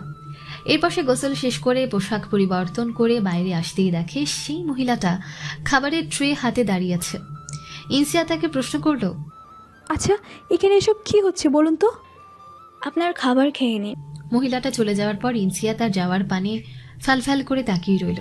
কথায় আছে ঝড় আসার আগে আবহাওয়া ঠান্ডা থাকে। এখানকার পরিবেশটা এখন ঠিক তেমন কিছুর দিকে ইঙ্গিত করছে। আচ্ছা, এরপর কি খারাপ কিছু অপেক্ষা করছে? আপাতত সব ভাবনা সাইডে রেখে ইনসিয়া খাবার নিয়ে বসে পড়ল। আসার পথে এতবার বমি করার পরে এখন বেশ ক্ষুধাও লেগেছে তার। খাবারের প্লেটের উপর থেকে ঢাকনা সরাতেই সেখানে আধা সিদ্ধ মশলাবিহীন মাংস ও মাছ দেখে গা গুলিয়ে উঠল ইনসিয়ার। এগুলোকে একজন সুস্থ মানুষ খেতে পারে? ছি! খাবার রেখে গ্লাসের পানি মুখে নিতেই ইনসিয়া বুঝতে পারল এতে ওর স্যালাইন মেশানো রয়েছে। আয়ান চৌধুরীর মতিগতি বোধগম্য হতেই নিজের অজান্তে অধর কোণে হাসি ফুটে উঠল ইনসিয়ার। সে দেরি না করে স্যালাইন পানি পান করে বিছানায় গা এলিয়ে দিল। রাত 10:30। বাইরে থেকে চেঁচামেচির আওয়াজ পেয়ে ঘুম আলগা হয়ে আসলো ইনসিয়ার। সে তৎক্ষণাৎ উঠে রুমের বাইরে যেতে নিলে তখনকার সেই মহিলাটা এসে বাধা দিল। পথ ছাড়ুন, আমি বাইরে যাব। বসের পারমিশন নিন। কি জি। অদ্ভুত তো, আপনাকে দেখে মানুষ কম রোবট বেশি মনে হচ্ছে। আমার প্রশ্নের উত্তর দিচ্ছেন না, ঠিক করে কথাও বলছেন না, সেখানেও বলেই উতলে দিচ্ছেন। যত সব, সামনে থেকে সরুন, আমি বাইরে যাব। Sorry ma'am. ইনসিয়া মহিলাটার কথা অগ্রাহ্য করে তাকে ধাক্কা দিয়ে রুমের বাইরে আসতেই তার চোখে মুখে কোনো তরল পদার্থ এসে পড়ল। ইনসিয়া সেগুলো স্পর্শ করে হাতটা চোখের সামনে নিতে ভয়ে আটকে উঠল, কারণ এটা তরতাজা লাল রক্ত যেগুলো এখন ইনসিয়ার মুখমণ্ডলে লেগে রয়েছে। কাঁপতে থাকা হাতটা নামিয়ে ইনসিয়ার সামনে তাকাতেই দেখে আয়ান চৌধুরী রিভলভার হাতে দাঁড়িয়ে আছে। তার অধর কোণে লেগে রয়েছে চিরচেনা সেই বাঁকা হাসি। ইনসিয়ার ভীতু চেহারা দেখে আয়ান তার কাছে এগিয়ে এসে বলল, ফেক ব্লাড, এত ভয় পেলে চলে? তুমি তো নার্স, ব্লাড চেনো না? লাল রঙের তরল মানেই রক্ত নয় বউ। ওপরটা দেখে কোনো কিছু সম্পর্কে সঠিক উপলব্ধি তুমি পাবে না। ইনসিয়া চোখ বন্ধ করে জোরে জোরে শ্বাস নিতে নিতে বলল, এভাবে ভয় দেখানোর মানে কি? আরেকটু হলে হার্ট অ্যাটাক হয়ে যেত আমার। তোমাকে আজ অনেক কিছু জানাবো আমি। ফেক ব্লাড দেখে তো এখনই অস্থির হয়ে উঠেছিলাম, এবার না হয় রিয়েল ব্লাড দেখবে। তবে ইটস আ হিউম্যান ব্লাড। আয়ানের কথা শুনে তার দিকে চোখ বড় বড় করে তাকালো ইনসিয়া। আয়ান ইনসিয়ার হাত ধরে সামনে হাঁটা দিল। তারা একটা রুমে প্রবেশ করতেই উদ্ভট গন্ধে নিজের নাক চেপে ধরল ইনসিয়া। এই রুমটা কেমন অদ্ভুত গুমট ধরনের, ছোঁয়াটে ভাব থাকার কারণে কোনো কিছুই স্পষ্টভাবে বোঝা যাচ্ছে না। আয়ান একটা লং জ্যাকেট ও গুগলস আর মাস্ক ইনসিয়ার হাতে দিয়ে বলল, পরে নাও, নাহলে এখানে বেশিক্ষণ অ্যাডাপ্ট করতে পারবে না। ইনসিয়া বিনা বাক্যে সেগুলো পরার পরে আয়ান তাকে নিয়ে রুমের ভেতরে থাকা আরও একটা গোপন রুমে নিয়ে আসলো। এখানকার পরিবেশ খুবই শীতল। আয়ান লাইট অন করতে ইনসিয়া লক্ষ্য করলো এই রুমের আকৃতিটা অনেক বড় আর এখানে অনেকগুলো বড় বড় বাক্স রয়েছে। আসলে এই রুম পুরোটাই একটা ফ্রিজ, অর্থাৎ এটা একটা ফ্রিজের room. Welcome to my world Mrs Chowdhury, this room is a part of it. Insia কৌতূহল সূচক দৃষ্টি নিক্ষেপ করলেও আয়ান কোনো উত্তর দিল না। সে একটা বাক্সের ঢাকনা খুলে ইনসিয়াকে ইশারা করলো সেখানে আসার জন্য। ইনসিয়া সেখানে আসতেই আটকে উঠল, কারণ এর মধ্যে মানুষের ব্রেন রয়েছে অনেকগুলো। রিল্যাক্স। কিউট না? এগুলো কালেকশন রাখা আমার এক ধরনের নেশা বলতে পারো। এসব কিছু দেখে পুরোপুরি স্তব্ধ হয়ে গেছে ইনসিয়া। সে বুঝতে পারছে না সে কি এগুলো বাস্তবে দর্শন করছে নাকি সবটাই দুঃস্বপ্ন। আরো ইন্টারেস্টিং জিনিস আছে, দেখবে? এসো আমার সাথে। গুণে শেষ করতে পারবে এখানে কতগুলো ফিঙ্গার রয়েছে? তোমাকে যদি পানিশমেন্ট হিসেবে এগুলো গণনা করতে বলি কেমন হবে বউ? ইনসিয়ার কোনো সারা শব্দ না পেয়ে আয়ান পেছনে ঘুরে দেখে ইনসিয়া দেয়ালের সাথে হেলান দিয়ে দাঁড়িয়ে আছে। তার শ্বাসকষ্ট হচ্ছে। আয়ান চৌধুরী বাক্স বন্ধ করে ইনসিয়ার কাছে এসে তার কাঁধে হাত রাখতেই চমকে উঠল ইনসিয়া। আয়ান শান্ত কণ্ঠে বলল, আরে আমি, ভয় কিসের? আপনি আসলেই একজন psychopath. Yes I am, and you know what, you are a Mrs psychopath. আয়ানের শীতল চাহনি, কণ্ঠ, অদ্ভুত হাসি সব মিলিয়ে আয়ানকে ভয়ানক লাগছে ইনসিয়ার নিকট। তুমি তো জানো এই আয়ান চৌধুরী সম্পর্কে সবকিছু জানতে চেয়েছিলে। আজকে শুধু একটা সাইড জানালাম। এতে তুমি যেমন করছো মনে হয় না বাকিগুলো দেখার সাহস তেমন হবে। এত দুর্বল হলে তো নিয়মিত ইনহেলার নিতে হবে তোমাকে। ইনসিয়া চোখ গরম করে তাকালে আয়ান ঠোঁট কামড়ে বলল, আমার এই হাত জোড়া দেখেছ? এই হাত জোড়া শুধু ভালোবাসা দেয় না, এই হাত জোড়া রক্ত দিয়েও গোসল করে। রক্ত না পেলে আমার হাত রক্তে পিপাসা হয়ে ওঠে। এই হাত জোড়া কত মানুষের হৃদস্পন্দন বন্ধ করেছে সেটা হয়তো তাদেরও মনে নেই। তবে আমার বডি পার্টস এগুলো মনে না রাখলে ওই সংখ্যা বেমালুম হারিয়ে যাওয়ার নয়। যখন ইচ্ছে গণনা করেই সঠিক সংখ্যা পাওয়া যাবে। প্রয়োজন শুধু ধৈর্যের। কীভাবে জানো? ইনসিয়া প্রশ্নসূচক চাহনি নিক্ষেপ করলে আয়ান চৌধুরী অট্ট হাসিতে ফেটে পড়ল। বেশ কিছুক্ষণ পর হাসি বন্ধ করে বলল, ওই বক্সের মতো আর দুটো বক্স রয়েছে। এর মধ্যে থাকে প্রত্যেকটা আঙুল আলাদা মানুষের। কোনো আঙুলের জোর নেই। আঙুলগুলো গণনা করে যত সংখ্যা দাঁড়াবে ঠিক ততগুলো হৃদস্পন্দন বন্ধ করেছে আমার এই হাতছোড়া। আয়ান চৌধুরীর কথাগুলো শুনে তার দিকে বিস্ফোরিত চোখে তাকালো ইনসিয়া। শ্বাসকষ্টের পাশাপাশি এখন পুরো শরীর কাঁপতে শুরু করেছে ওর। হাত পা কেমন যেন নিস্তেজ হয়ে রয়েছে। চোখের সামনে সবকিছু ঝাপসা ঝাপসা লাগছে। জ্ঞান ফিরতে নিজেকে বাথটবের ভেতরে আবিষ্কার করলো ইনসিয়া। সে নিজেকে ঠিক করে কাপড় বদলে নিল, কারণ বাথরুমের ভেতরে টাওয়েল এক্সট্রা কাপড় রাখা ছিল। ইনসিয়া বাথরুমের বাইরে আসতেই তখনকার মহিলাটা বললেন, ম্যাম আপনার জন্য ডিনার এনেছি, খাওয়া শেষ করে শুয়ে পড়ুন। ইনসিয়া কোনো প্রত্যুত্তর না করে সোফায় গিয়ে বসলো। মহিলাটা গ্লাসে পানি ঢালতে ঢালতে বলল, আপনাকে এ কারণেই বলেছিলাম বাইরে না যেতে, আপনি তখন আমার কথা শুনলে এমনটা হতো না। আপনি কথা বলতে পারেন?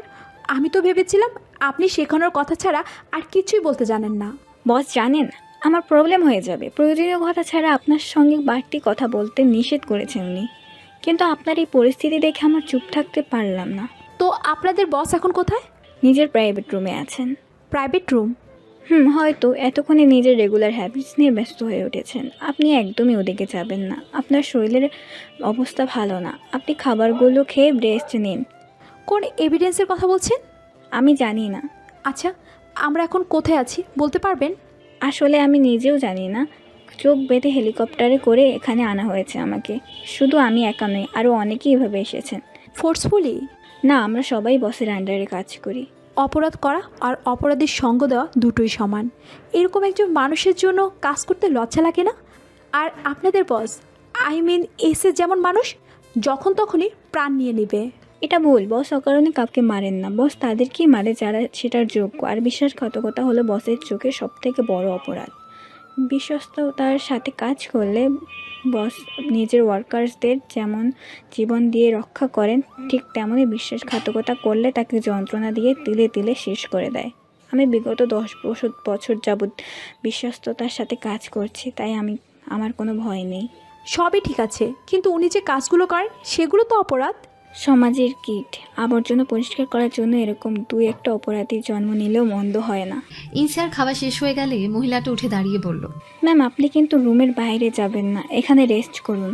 আমার কথা না মানলে পরে আফসোস করবেন। বেশ অনেকক্ষণ যাবৎ ইতস্তত বোধ করলেও ইনসিয়া এবার সাহস করে বলল, একটা অনুরোধ করব, রাখবেন? অনুরোধ কেন, আদেশ করুন। আচ্ছা, আপনার ফোনটা একটু পাওয়া যাবে? জাস্ট কিছুক্ষণের জন্য। আমি শুধু আমার সন্তানের খোঁজ খবর নিতে চাই। সন্তান? আমাদের সন্তান। আমি একটা ভুল করে আপনাদের বস আমাকে এখানে তুলে এনেছেন। আমাকে সন্তানের সাথে যোগাযোগ করতে দেয়নি। ছেলের জন্য অনেক অস্থির লাগছে আমার, কিছুতেই স্থির হতে পারছি না। প্লিজ একটু ফোনটা যদি দিতেন তাহলে আজীবন কৃতজ্ঞ থাকতাম। বস তো বাচ্চাদের কোনো ক্ষতি করে না, আর নিজের সন্তানের সাথে তো একদমই সম্ভব নয়। আমি জানি উনি আমাদের সন্তানের কোনো ক্ষতি করবেন না। উনি অনেক ভালোবাসেন নিজের ছেলেকে, কিন্তু আমি তো মা। সন্তানকে না দেখলে মায়ের মনের মধ্যে কেমন হতে পারে আশা করি বুঝতে পারছেন। আমি বলে বোঝাতে পারবো না আমার ঠিক কতটা খারাপ লাগছে। যদি সম্ভব হতো তাহলে অবশ্যই হেল্প করতে পারতাম, কিন্তু আমার পক্ষে আপনাকে ফোন দেওয়া সম্ভব নয়। আমি তো কাউকে জানাবো না, আপনার সামনেই কথা বলে এক্ষুনি রিটার্ন করে দেব। আমার কাছে কোনো ফোন নেই। এই প্যালেসটা অনেক সিক্রেট, আর কোথাও এর অবস্থান সেটাও জানি না। আমাদের তো চোখ বেঁধে নিয়ে আসা হয়েছে, সেই সাথে আমাদের কাছ থেকে সকল প্রকার ইলেকট্রনিক ডিভাইস নিয়ে নেওয়া হয়েছে। ইনসিয়া হতাশ হয়ে বিছানার উপর ধপাস করে বসল। আয়ান চৌধুরীর উপরে প্রচুর পরিমাণে রাগ হচ্ছে তার। এ কেমন ধরনের শাস্তি বুঝে আসছে না ইনসিয়ার। বেশ অনেকটা সময় অতিবাহিত হওয়ার পরেও কিছুতেই শান্ত হতে পারছে না ইনসিয়া। রাত বাড়ার সাথে সাথে ইনসিয়ার অস্থিরতাও বৃদ্ধি পাচ্ছে। ছেলের চিন্তা ও আয়ানের করা কর্মকাণ্ডগুলো দেখে সেই যে হৃদস্পন্দনের গতি বেড়েছে, নর্মাল হওয়ার নামগন্ধও নেই। ইনসিয়া এভাবে আর বসে না থেকে মহিলার বারণ উপেক্ষা করে রুমের বাইরে চলে আসলো। বাইরে আসতেই পুরো শরীরে অদ্ভুত একটা শিহরণ বয়ে গেল তার। পুরো প্যালেসটা কেমন নীরব হয়ে আছে। বুঝার উপায় নিয়ে এখানে আরো অনেক মানুষের উপস্থিতি রয়েছে। বড় লাইটগুলো অফ করে দেওয়ায় এখন শুধু ফাঁক ফোকর দিয়ে বাইরের চাঁদের আলো প্রবেশ করছে। আজকে হয়তো জ্যোৎস্না রাত, তাই চাঁদের এত কিরণ। চাঁদের আবছায় আলোতে ইনসিয়া ধীর পায়ে হাঁটা শুরু করলো, উদ্দেশ্য প্যালেসটা ঘুরে দেখার। না জানি এই প্যালেসে আয়ান চৌধুরীর আর কত রহস্য লুকিয়ে আছে। হাঁটতে হাঁটতে দক্ষিণ দিকের শেষ সীমানায় আসতেই দাঁড়িয়ে গেল ইনসিয়া, কারণ এখানকারই এক রুমের ভেতর থেকে অদ্ভুত আওয়াজ ভেসে আসছে। কৌতূহল বশত ইনসিয়া খুঁজে খুঁজে কাঙ্ক্ষিত রুমের দরজা খুলতে আওয়াজগুলো তীব্রভাবে শুনতে পেল সে। দরজা বন্ধ থাকায় এতক্ষণ ভালোভাবে বুঝে যাচ্ছিল না।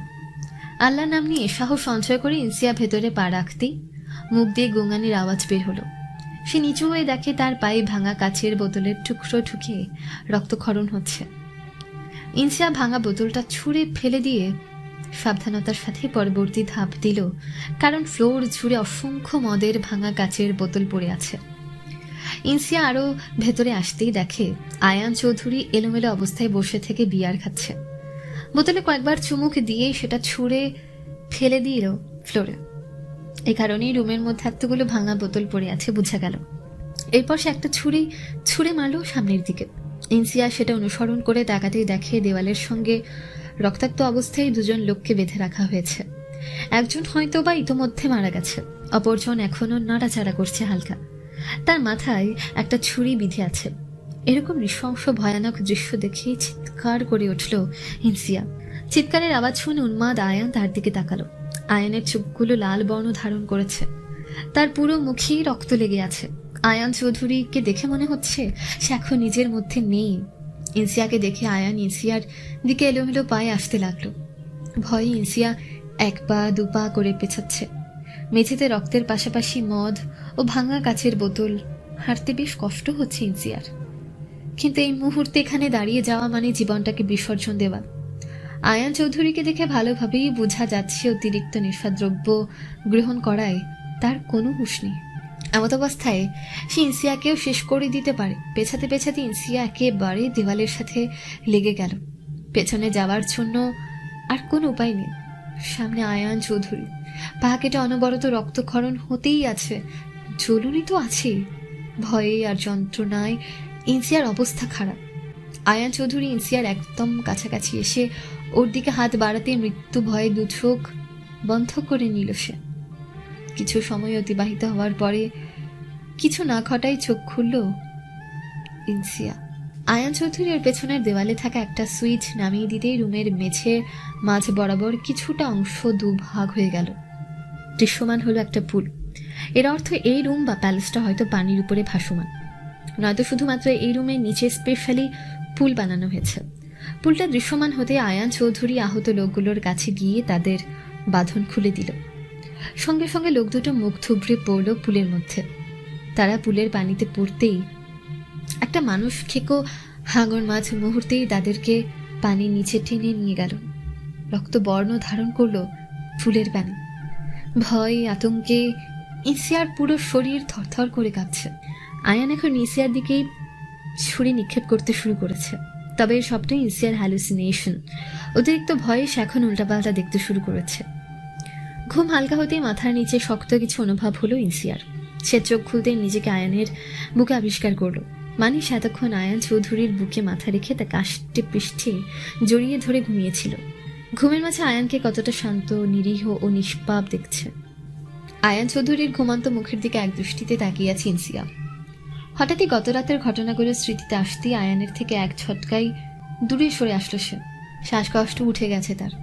আচমকা ধাক্কায় ঘুম ভেঙে গেল আয়ান চৌধুরীর। আয়ানকে জাগতে দেখে ইনসিয়া ভয়ে পেছাতে শুরু করলো। ইনসিয়াকে এমন করতে দেখে আয়ান চৌধুরী ইনসিয়ার হাত ধরতে ইনসিয়া চিৎকার দিয়ে নিজের হাত ছাড়িয়ে নিল। সিয়া, আর ইউ ওকে? এমন করছে কেন? শান্ত হও। একদম কাছে আসবেন না, আমার থেকে দূরে থাকুন। আমাকে মারবেন না, আমি আমার ছেলেকে অনাথ হতে দেব না। প্লিজ মারবেন না আমাকে। আমি আর কখনো আপনাকে নিয়ে ঘাটাঘাটি করব না। কি বলছো আবুল তাবুল? তুমি কি কোনো দুঃস্বপ্ন দেখেছ? আমাকে না উল্টাপাল্টা চিন্তা করো তুমি, যে ঘুমের মাঝেও ছাড় নেই। আপনি একটা পশু। আপনি গত রাত দুজনকে খুন করেছেন। কি ভয়ানক মৃত্যু! আল্লাহ, রক্তের বন্যা বয়ে গেছে। কোথায়? কাকে খুন করেছে আমি? ইনসিয়া এদিক ওদিক তাকিয়ে দেখে সে সেই রুমেই রয়েছে যে রুমে আয়ান চৌধুরী তাকে এনেছিল। কোথায় রক্ত, কোথায় লাশ? এই রুম নয়, আরেকটা রুমে। আপনি অন্য একটা রুমে এসব করেছেন। আর লাশগুলোকে তো পানিতে ফেলে হাঙ্গর মাছকে খাওয়ালেন। মেঝে 2 ভাগ হয়ে পুল বের হলো, তার মধ্যে মানুষকে ফেলে দিলেন। ইনসিয়ার কথা শুনে অট্ট হাসিতে ফেটে পড়ল আয়ান চৌধুরী। সে হাসতে হাসতে বলল, কোনো হলিউড মুভিতে এরকম কিছু দেখেছিল নাকি? বাস্তবে এমন কিছু কি সম্ভব? দুঃস্বপ্ন দেখেছো তুমি? আমার সম্বন্ধে এত কিছু চিন্তা করো, ভাবতে অবাক লাগছে। আমার ওয়ার্কার্সটাও এতটা ভাবে না, ভয় পায় না যতটা তুমি পাও। আমার হাফ হার্টেড হয়ে এরকম উইক হলে হবে? আয়ান চৌধুরীর কথাগুলো শুনে কিছুটা শান্ত হলো ইনসিয়া। এর মানে সে যা কিছু দেখেছে সবটাই কি দুঃস্বপ্ন ছিল? কোনোটাই কি সত্যি নয়? আয়ান চৌধুরী ইনসিয়াকে নিজের বাহু ডোরে নিয়ে তার কপালে চুম্বন করে বলল, তোমাকে এখানে এনেছিলাম শুধু একটু ভয় দেখানোর জন্য, কিন্তু তুমি যে এতটা ভয় পাবে তা বুঝতে পারিনি। তবে এতটুকু বুঝলাম, ওপর উপরে শক্ত আর অভিনয় করলেও ভেতর থেকে তুমি খুবই দুর্বল। আচ্ছা, ওই ফ্রিজার রুম, ওটা কি আমার দুঃস্বপ্ন নাকি বাস্তব? আয়ান কিছুক্ষণ চুপ থেকে বলল, এটা বাস্তব। আমি মার্ডার করলে তাদের একটা একটা করে আঙুল সংরক্ষণ করে রেখে দিই। সব বলতে পারো। আর কয়েকটা উদ্দেশ্য হলো হিসেব ঠিক রাখা। এগুলো মার্ডার করেছেন আপনি? তারা সেটাই ডিজার্ভ করে। যোগ্য শাস্তির অভাবে আইন যাদেরকে ছাড় দেয়, আয়ান চৌধুরী তাদেরকে টার্গেট করে। আইন ছাড় দিলেও আইন চৌধুরী কোনো ক্রিমিনালকে ছাড় দেয়নি, দিবেও না। আমার কাছ থেকে সর্বোচ্চ সাজা নিশ্চিত করা হয়, আর সেটা হলো মৃত্যুদণ্ড, ভয়ানক মৃত্যু। প্রশাসন আপনাকে কিচ্ছু বলে না কেন? আয়ান চৌধুরী হেসে দিয়ে বলল, আত্মরক্ষার জন্য মানুষ খুন করলে কি সাজা হবে আমার? আমি তো সেলফ ডিফেন্সের জন্য মারি। মানে? এত কিছু বুঝতে হবে না তোমাকে। তাহলে হিউম্যান অর্গান ট্রাফিকিং এটা কোন ধরনের ভালো কাজ? একদিনে আয়ান চৌধুরী সম্পর্কে সবটা জানতে এসো না, সময়ের সাথে সাথে সবে জানবে। একবারে যদি সবটা জেনে যাও তাহলে সেটা হজম করতে পারবে না। বুস্টার ডোজ সবার জন্য নয়। হতে পারে রায়ান চৌধুরী একজন খুবই সহজ সরল সাধারণ ব্যক্তিত্ব, কিন্তু তোমার সামনে এখন যিনি রয়েছে সে আয়ান চৌধুরী। আয়ান চৌধুরীর ব্যক্তিত্বের শেষ নেই। তুমি দেখতে পাবে তার অপরাধী রূপ, ভয়ঙ্কর সব অপরাধমূলক কর্মকাণ্ড, কিন্তু কোনো কিছু প্রমাণ করতে পারবে না। আয়ান চৌধুরীকে ধ্বংস করতে চাইলে সফল তো হবেই না, উল্টো গোলক ধাঁধে ঘুরপাক খেতে হবে। আয়ান চৌধুরীর গাম্ভীর্যপূর্ণ কথাবার্তা শুনে আর কিছু বলল না ইনসিয়া। সে চুপচাপ আয়ানের বাহু ডোরে থেকে তার বুকে মুখ গুছল। এই মানুষটাই সকল ভয় আতঙ্কের একমাত্র কারণ, আবার তার বুকে পরম শান্তির স্থান। সিয়া, ফ্রেশ হয়ে নাও, ব্রেকফাস্ট করেই আমাদের বের হতে হবে। সিয়ান অপেক্ষা করছে আমাদের জন্য। আয়ান প্রস্থান করার পর ইনসিয়া বিছানা থেকে নেমে মেঝেতে পা রাখতে ব্যথায় আর্তনাদ করে উঠল। সে তৎক্ষণাৎ খেয়াল করে দেখে তার দুটো পাই ব্যান্ডেজ করা। এই আঘাতগুলো তো গতরাতে লেগেছিল ওই রুমে যাওয়ার পর, যে রুমে আয়ান চৌধুরী হত্যাকাণ্ড ঘটিয়েছে। ভাঙা মদের বোতল লেগে পা কেটে গিয়েছিল ইনসিয়ার। এটা সেই ক্ষতগুলোই। এর মানে গতরাতের ওই ঘটনা কোনো দুঃস্বপ্ন নয়, বাস্তবেই ঘটেছিল। আয়ান চৌধুরী এতটা নৃশংস। মহিলা সার্ভেন্ট রুমে এসে দেখে ইনসিয়া বিছানায় বসে আছে। তাকে দেখে স্পষ্ট বোঝা যাচ্ছে সে কোনো কিছু নিয়ে গভীর ভাবনায় ডুবে আছে। ম্যাম ফ্রেশ হননি এখনও? ব্রেকফাস্ট করে নিন, তারপর বের হব সবাই। ম্যাম আমার কথা শুনতে পাচ্ছেন? ইনসিয়ার কোনো রেসপন্স না পেয়ে মহিলাটা সাহস করে ইনসিয়ার কাঁধে হাত রাখতেই নড়ে চড়ে উঠে বসল। ম্যাম ঠিক আছেন আপনি? ও আপনি? ভয় পেয়ে গিয়েছিলাম। আপনার শরীর ঠিক আছে তো? হ্যাঁ। আপনি এখনও ফ্রেশ হননি দেখছি। স্যার ব্রেকফাস্ট পাঠিয়েছে, খেয়ে নিন, তারপর বের হব আমরা।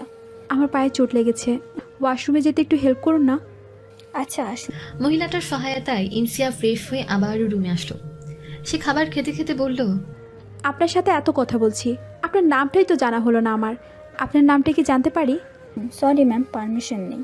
ঠিক আছে, বলতে হবে না। আচ্ছা, গত রাতে আপনি কোথায় ছিলেন বলুন তো? আমাদের জন্য যে রুমে ডিটারমাইন করা হয়েছে সেখানে ছিলাম। কেন, ডেকেছিলেন নাকি?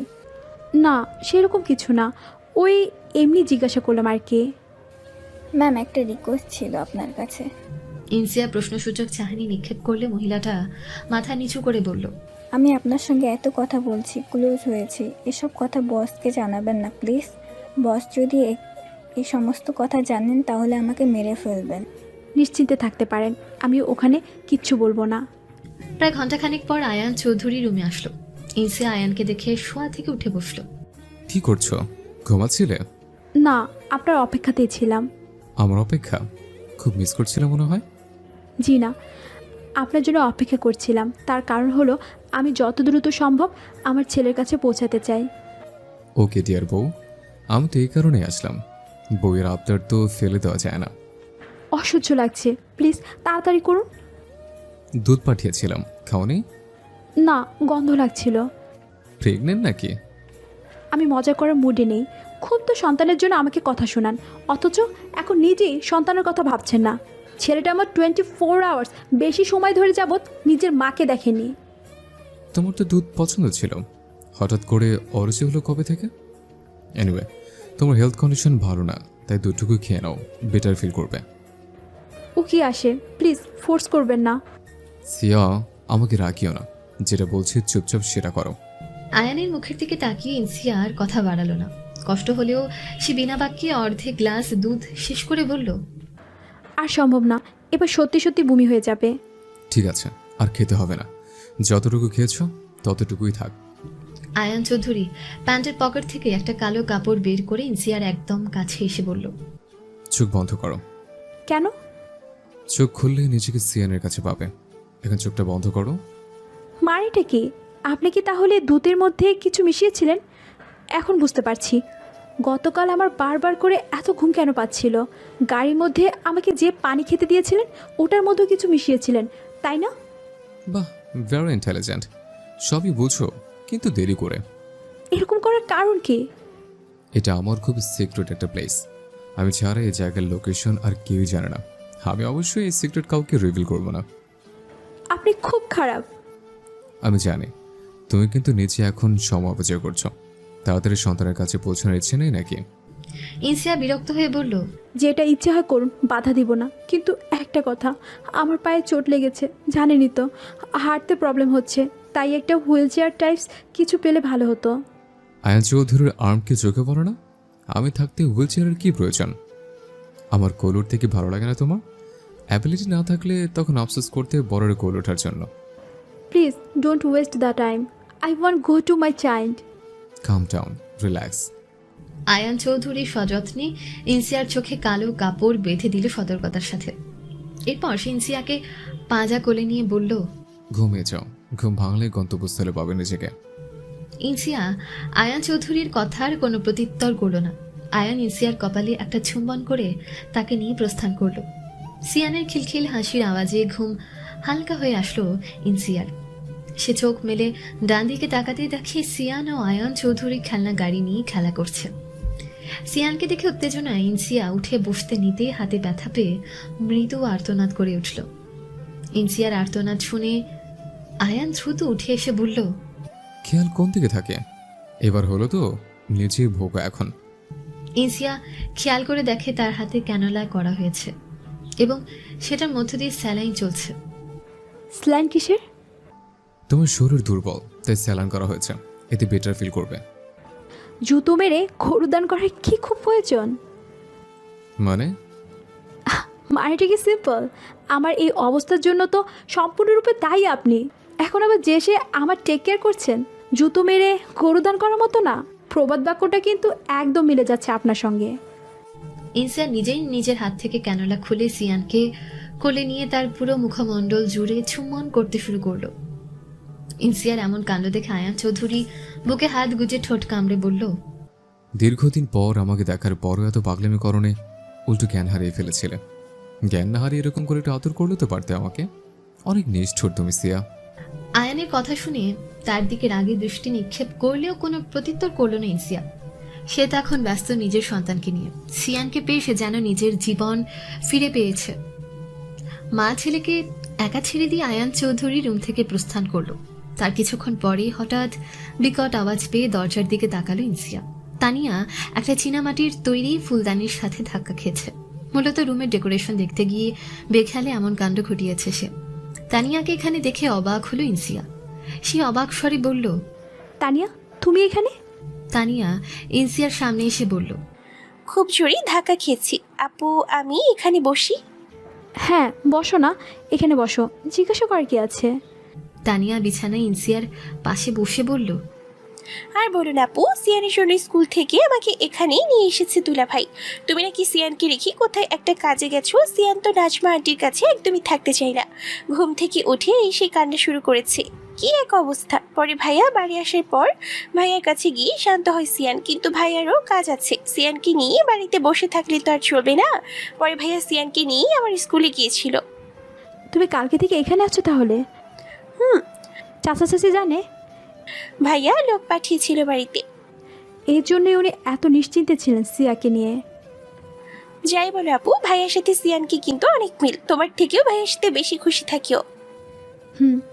শুনেছি ছেলেরা নাকি মা ভক্ত বেশি হয়, কিন্তু আমাদের সিয়ানের ক্ষেত্রে পুরোই ব্যতিক্রম। কিছু খেয়েছো তুমি?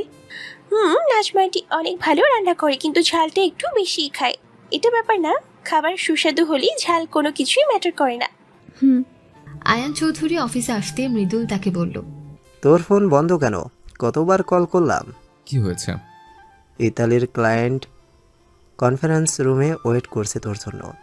আজকের ডিলটা ফাইনাল হয়ে গেলে পার মান্থ মিনিমাম 2.5 কোটি টাকা করে প্রফিট হবে আমাদের। বাজার ভালো হলে অ্যামাউন্ট আরও বাড়বে। কোন কোম্পানি?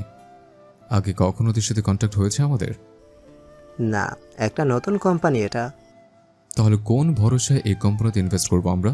শেষে ধরা খেয়ে গেলে আমাদের কোম্পানির লসে পড়ে যাবে। আয়ান, আমি সব ভেবে চিন্তেই ওদের সাথে কন্ট্যাক্ট করার ডিসিশন নিয়েছে। আমরা তো এমনি ইনভেস্ট করব না। ওরা আমাদের কাছে 10 কোটি টাকার প্রপার্টি বন্ধক রাখবে। বাই এনি চান্স লস হয়ে গেলে প্রপার্টি আমাদের কোম্পানির নামে হয়ে যাবে। এতে আমাদের কোনো লস হওয়ার চান্স নেই, কিন্তু কোম্পানির অথরিটির কনফিডেন্স আছে, লস হবে না। তাহলে আমার কোনো আপত্তি নেই। আমার এই কোম্পানির উপর দেশের হাজারো মানুষের জীবন জীবিকা জড়িয়ে আছে। কোম্পানি লস খেলে তাদেরও প্রবলেম হবে। আমি চাই না আমাদের কোনো ভুল ডিসিশনের কারণে এতগুলো মানুষ বিপদে পড়ুক। মৃদুল জীবন দিয়ে দেবে, কিন্তু সে বেঁচে থাকতে তোর কোনো লোকসান হতে দেবে না, মনে রাখিস। তুই যা, আমি চেক ফাইল নিয়ে কনফারেন্স রুমে আসছি। কিন্তু ইনশিয়া কোথায়? ইনশিয়ার হাতের কাজ অনেক ভালো, আর ও ক্লায়েন্টদেরকে সেলাইয়ের খুঁটিনাটি সম্পর্কে ভালোভাবে বোঝাতে পারবে। ইনশিয়া থাকলে ভালো হবে। সিয়ার ওপর ডিপেন্ডেবল হওয়ার প্রয়োজন নেই। সিয়া আমার ওয়াইফ, কোনো এমপ্লয়ি নয়। মেয়েদের সেলফ ডিপেন্ড হওয়া কি খারাপ? আমার সন্তান অনেক ছোট। বুঝতে পেরেছি, তুই যেটা ভালো বুঝিস কর।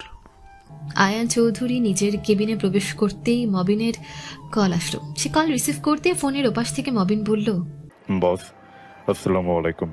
ওয়ালাইকুম আসসালাম। এই সময় কল করলি হঠাৎ?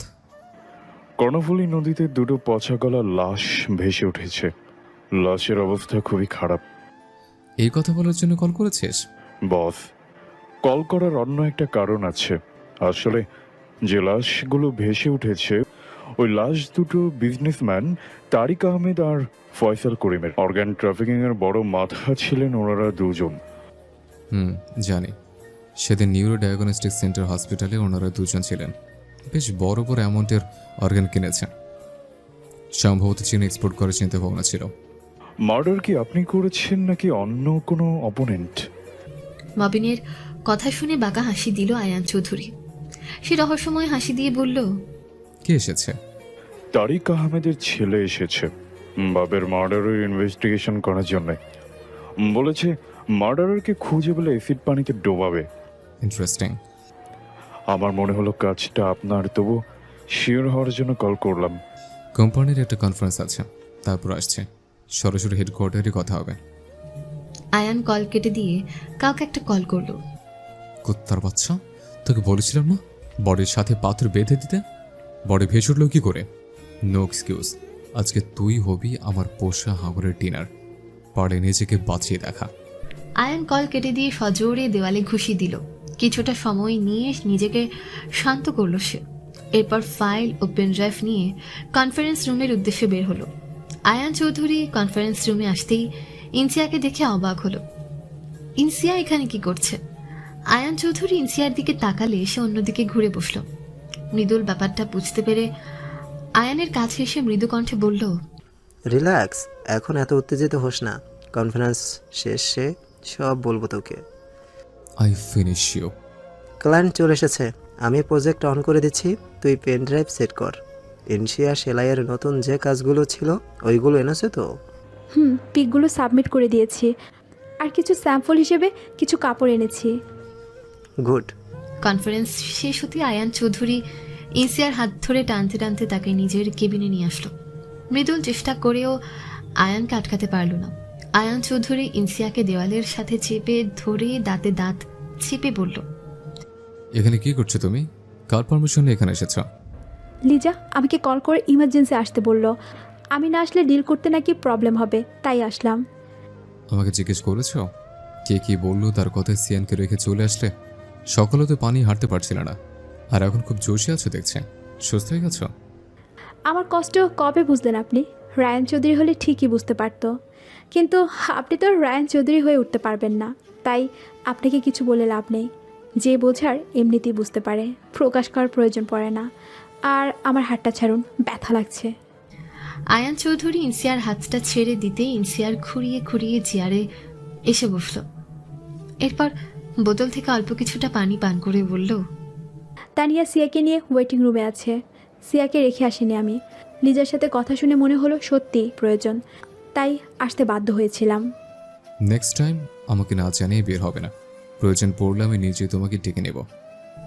কথাটা বলেই আয়ান চৌধুরী কেবিন থেকে বাইরে আসলো। সে বাইরে আসতেই মৃদুল বলল, মেয়েটাকে আবারও টর্চার করলি? ওর তো কোনো দোষ ছিল না। আমি জানি নিজের ওয়াইফকে কিভাবে হ্যান্ডেল করতে হয়। আর লিজাকে তুই নিজে কিছু বলবি নাকি আমাকে যেতে হবে? আমি গেলে লিজার সাথে ভালো কিছু হবে না, জেনে রাখিস। আমি দেখছি ব্যাপারটা। আর শোন, থানা থেকে ওসি কল করেছিল, তোর সাথে কথা বলতে চাই। আমার হেডকোয়ার্টার আসতে বলিস, রাতে কথা হবে। নিজের কথা শেষ করে আয়ান চৌধুরী ওয়েটিং রুমে এসে দেখে তানিয়া সিয়ানকে ফিডারে করে পাতলা সুজি খাওয়াচ্ছে। আয়ান কাছে আসতেই সিয়ান খাওয়া বন্ধ করে তার দিকে হাত বাড়িয়ে দিয়ে বাবা বাবা বলে চিল্লাতে শুরু করলো।